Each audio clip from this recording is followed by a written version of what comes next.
Welcome to another edition of Eyes on the Tigers, Channel 97 News. We come to you today from just outside the OHS library, and here's a look at what you'll see on today's show. We recap Suicide Awareness Week and see what effect it had on the OHS community. We check out what some Oakville students are up to at South Tech. And we'll check in with Curtis Schmidt for your sports roundup. We'll have all that and much more on today's edition of Eyes on the Tigers, Channel 97 News. And it all starts now.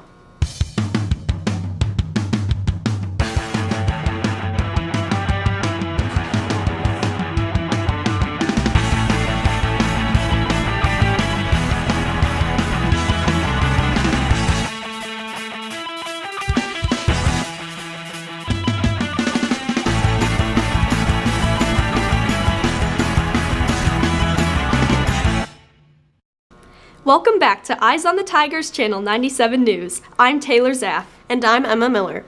Last week was Suicide Awareness Week at OHS. Let's take a closer look at this important issue. Depression is really separate from feeling sad from a breakup or being stressed out about school. It's something that would be ongoing for like 2 weeks or more and fairly significant changes. So sleeping more, eating more or less, sleeping less, not wanting to do things you used to want to do, teariness, and just this hopelessness. The whiteboard I thought was really cool, trying to end the stigma. So some of the whiteboards would be a sentence stem that would say like, I've struggled too, or I've seen a therapist, or men have feelings too, those kinds of things, which I think it's really important to start talking about it. If it was any other disease, it would be openly discussed. So 1,600 notes written by about 40 people was a ton of work for all of us, but we felt like being kind is really important for fighting against depression and suicide. We want to make sure that there are maybe some activities that are done within A&Ps, maybe notes that are written to A&P members for kids that you actually know so that they can be more personalized and it's not just the 40 of us doing all the notes. Probably just spreading a little bit more awareness and knowledge through maybe some more specific teaching within the classes.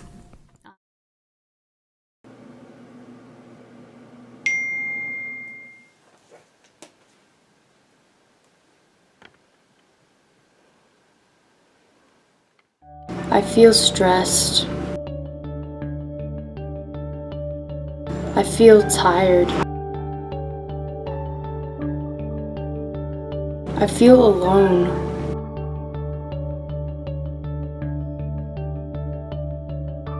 I feel ugly.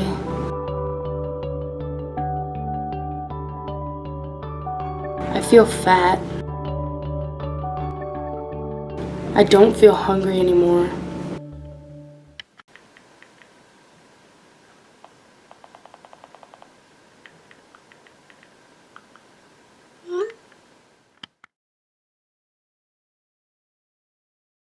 Don't forget to always make an effort to be kind to others. You never know what someone could be dealing with, and sometimes just a smile can do wonders. Hey Taylor, have you ever been on a Google expedition? No, I haven't. Well, try this as we take a look into our next story. If you've been to the library lately, you might have seen some new features. One of these features is called Google Expedition, but what exactly is it? You can go to museums, you can go to battlefields, you can go inside the body, you can go into the cells, things like that. I guess it was roughly a year ago. I went to a conference about technology in schools, and one of the things that was there was the VR glasses. I had the opportunity to use them and look and take a virtual tour of the human respiratory system. There have been a lot of questions about this new edition, so we decided to ask some students what they thought about them. Before doing the Google Expedition, I didn't have a really good idea of what the Civil War battles looked like, but now that I did, I know exactly what the different war battles look like. Students will be more interested in learning if we have a new type of experiences like that. I looked at like old Civil War battlegrounds. They were kind of glitching out. Like some pop-up thing came up, and it just kept telling me if I want to set an alarm or not. I didn't really feel like doing one, but I think it's just good if they add like a strap on the back so you can just keep wearing it and take it off and like put it on your head if you want, if you get too dizzy or something. Although there are some mixed opinions, Mrs. Hayes and Mr. Biot both think that this is a great feature for Oakville.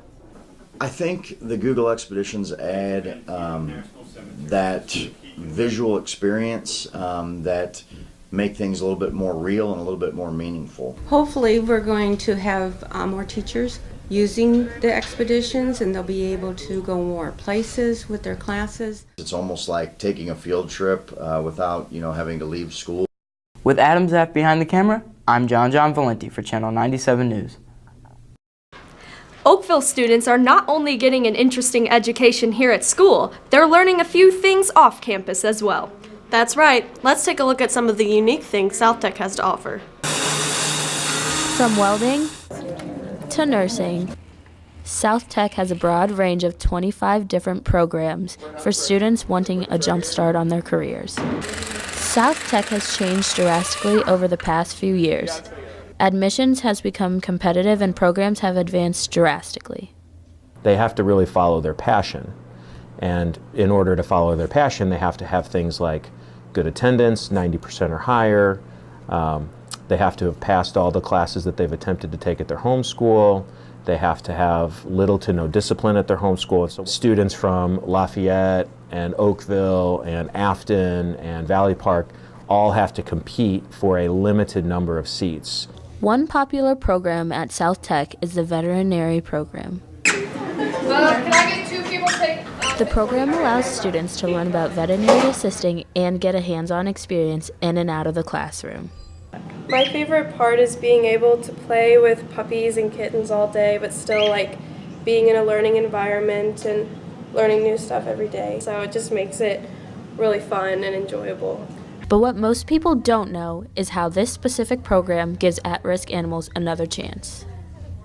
We work with a great rescue group that I actually created called Saving Grace that works in partnership with our program. So the puppies that you guys are all photographing and playing with, we rescued them through Saving Grace. With the real-life experiences gained from this program, many of the vet med students plan on further pursuing this career. With Hayden Kirkpatrick and Abby Martino behind the camera, I'm Madia Parker for Channel 97 News.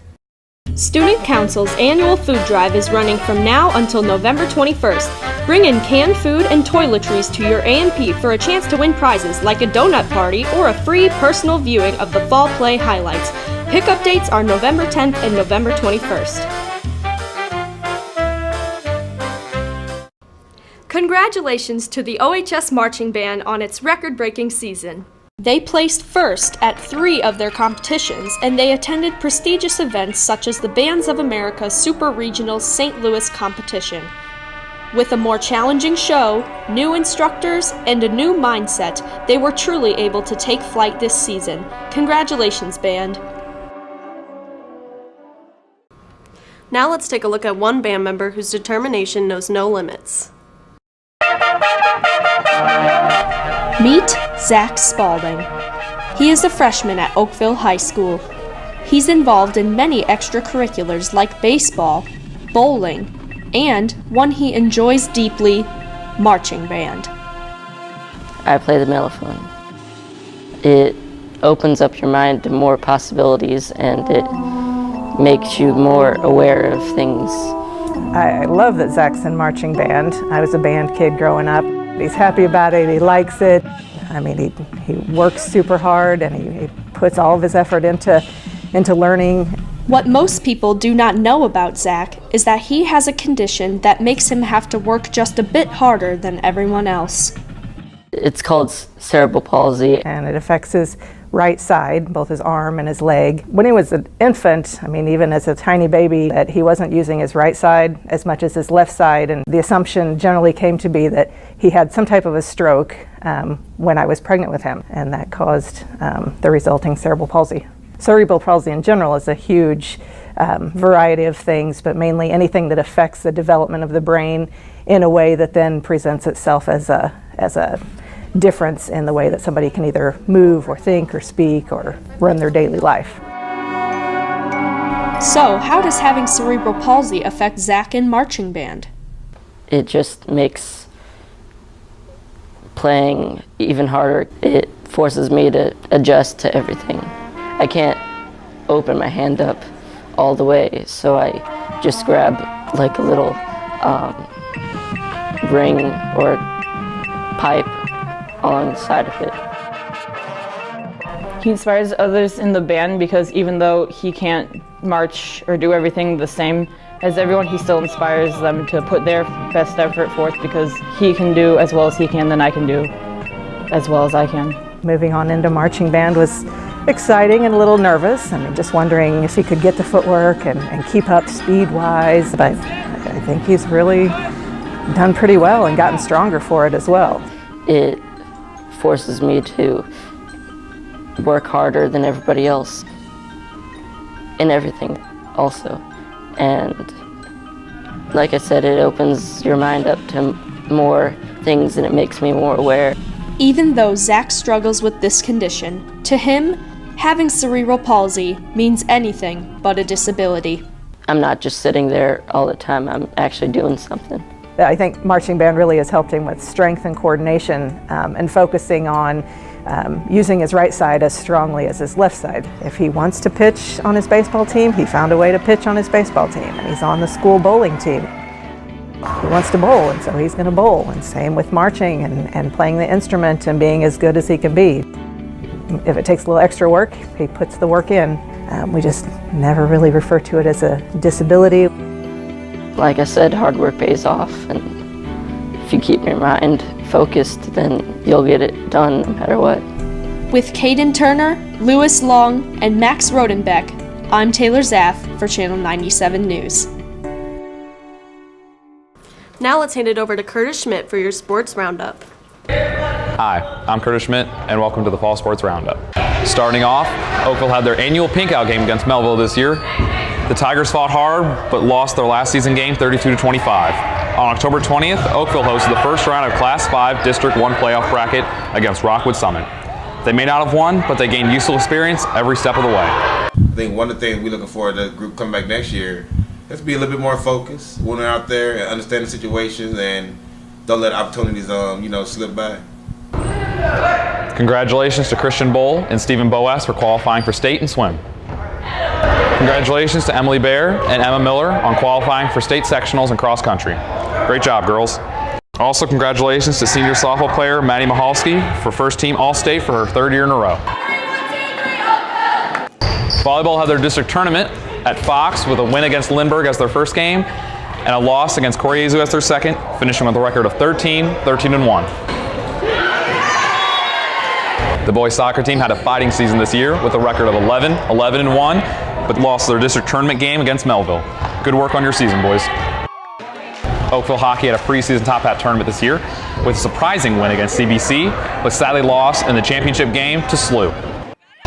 The field hockey season finished with an 11-7-1 record and finished in the final 16 in the tournament, but lost in Airings 2-0. The girls worked very hard this year, but they give much of their success to their inspiring coach. Jess Anderson and Casey Lamb have the story. In just 3 years, Coach Christina Gambaro has lifted Oakville's field hockey team to new levels of success. We have won the public school tournament 2 years in a row now, and we just got moved to the Sweet 16, which Oakville field hockey hasn't been to. Although, for this coach, the success did not always come easy. So I'd been coaching at Koryezu for 3 years. I actually ended up in a relationship with my co-coach, or my assistant coach. We got married, and about a week before school was supposed to start, we were asked to resign. Lost my coaching jobs. It was really devastating to me, more devastating for my wife, who lost her full-time job. So how did this coach wind up at Oakville? And Matt Willett was one of my brother-in-law's best friends. He came up to me and was like, "Hey, I hear you need a coaching job." He was like, "Oh, well, Oakville's looking for a job. I think it'd be a really good fit for you." And I, kind of gave him the, "Yeah, sure, that sounds great, whatever." Turns out to be the best decision ever. The girls agree that Coach Christina Gambaro has made an impact on their lives. She's really positive and really cares about the sport and always pushes us and make sure that we're always doing our best. She's different than a lot of coaches where they're more like strict. You don't really see them as like someone you can look up to or someone you can go to if you need help outside of field hockey. So I think she really like helps be like a role model for us. Hiding who you really are from people who you are trying to be a role model for doesn't actually work. So although I would never trade my time of coaching at a private school, I see now how much better of a role model I am by just being my whole self and being open about it.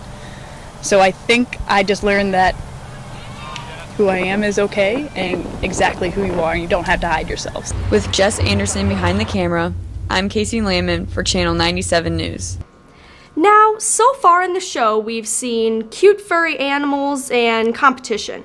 Why don't we combine the two? Nicole and Jenna, take it away. Some students are unaware of the two bunnies in room 216. Today we talked to the new student teacher to find out just what it's like to work at Oakville and working with two bunnies. It's been excellent. Oakville's been a great place to do my student teaching. Mrs. Fruworth's been an awesome teacher to work with. And my favorite part of student teaching here has definitely been teaching with those bunnies. Well, I've noticed that they have been kind of tense. I don't know if they've been fighting. I definitely think there should be a battle of some sort. What that battle should be, I do not know, but I definitely think those two rabbits need to battle each other. There's only one way to find out. I have an idea. We interrupt your regular broadcast show to bring you the first annual Worldwide Bunny Race. In this corner we have Rosie. In this corner we have Snuff. The track is set up. The carrots are in place. The bunnies are ready to race. Ready, set, go!